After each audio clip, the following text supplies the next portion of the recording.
my acne.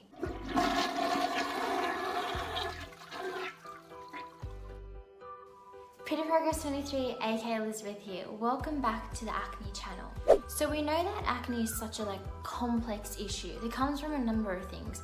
It could be because of hormonal imbalance, it could be because of your genetics, or it could be because of your digestive issues. Here are the three main questions that you gotta ask yourself in terms of figuring out if your acne is from digestive issues.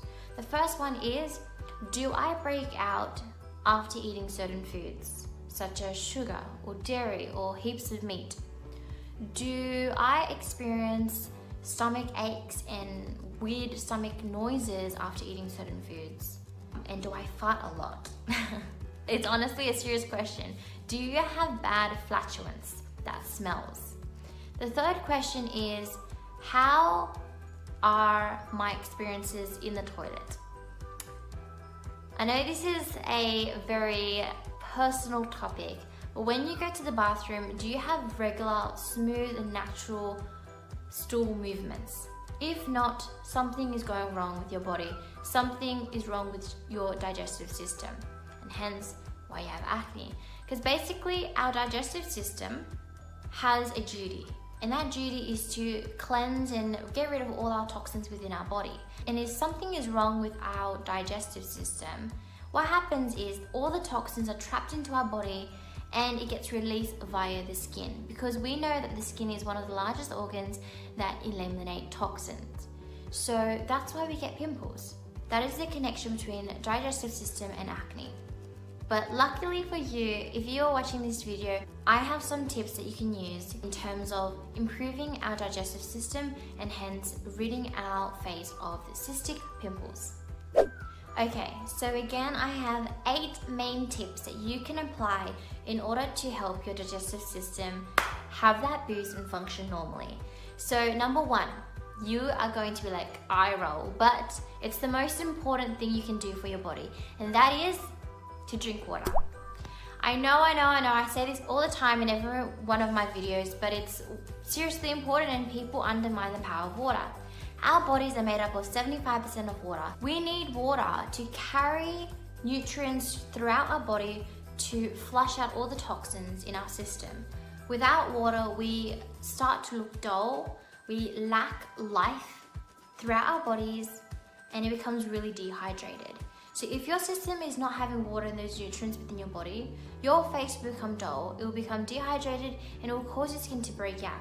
Dehydration equals an excess of sebum, like our oil glands will go into overdrive, and that's not something we want.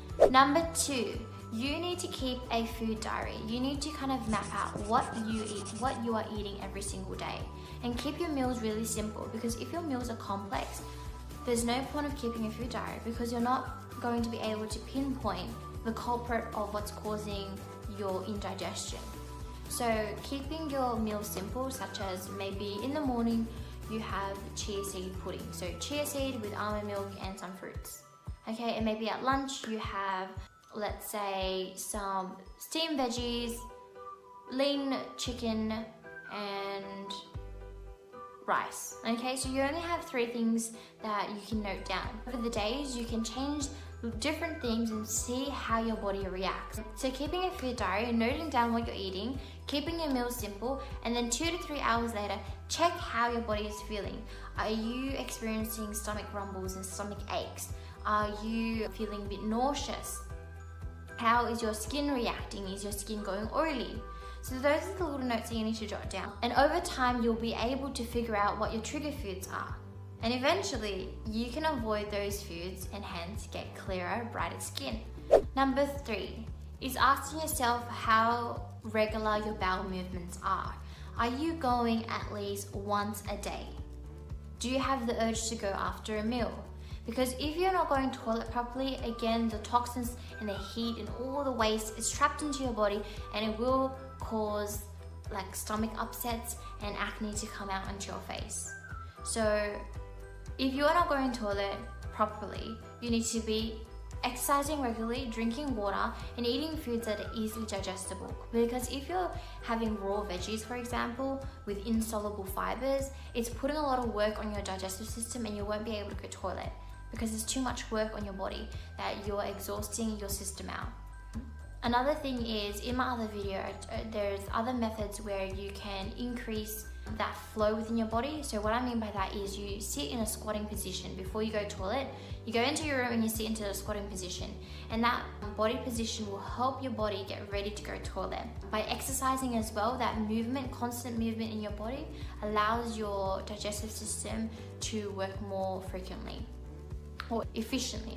And then also, after you go to the bathroom, check your type of stool. Is it really hard to go to the toilet? Like, how is your experience? Are you putting too much effort to go to the toilet because you're not meant to? These are the indicators that something's wrong with your digestive system. So keeping note of that is really important in your healing process. If I'm like clogging the toilet with my stool and having a really poor, exhaustive experience in the bathroom, then I need to take the next few steps. So what I need to do is take probiotics. Now, probiotics in the form of the tablet or forms of powder, or even kombucha in the form of drinks or food such as fermented veggies, really help heal the gut environment in your body. And what it does is it aids your digestive system.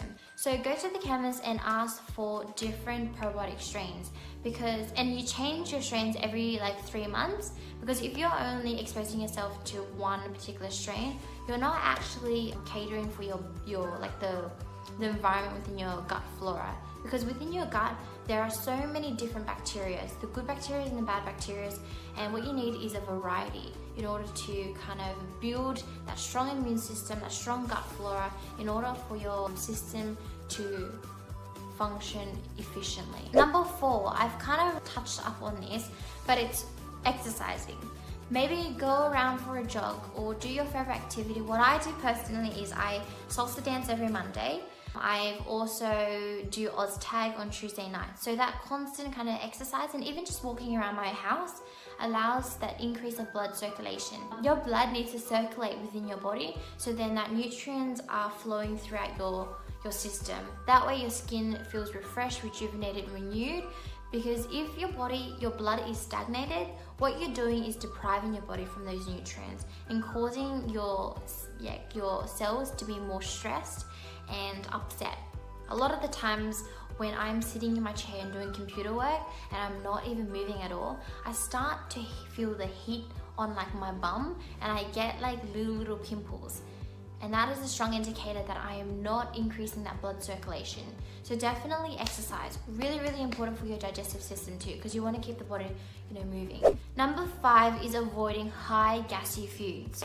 So this includes like caffeine and carbonated drinks and alcohol. So I remember a time when I was drinking so much alcohol during my July month because it was my birthday, and honestly, I woke up feeling so gross and groggy. I basically had diarrhea the next day because my digestive system was like out of whack. Honestly, all those things put so much stress on the body, and again, you don't want your body to be overworking because you'll be at the cost of your skin. Even foods like raw veggies are hard to digest.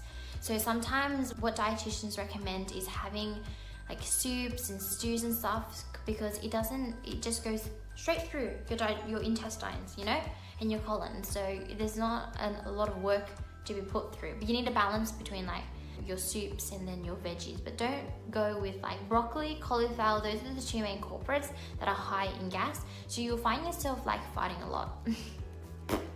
Yes, it's gonna be a terrible, terrible day for you and your partner. The next one is avoiding gluten.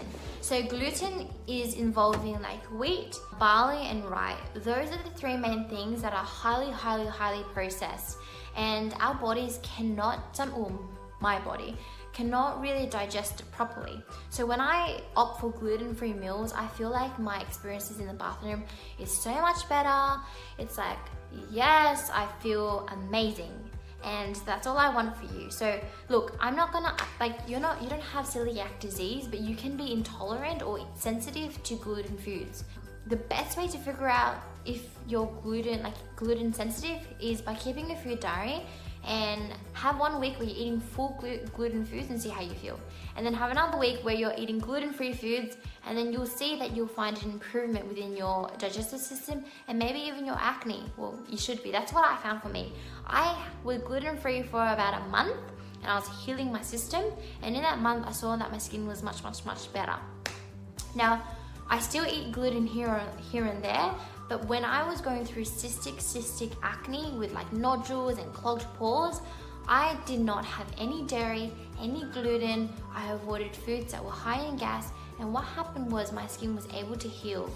And as my skin was able to heal, I didn't have like strong stomach distress anymore.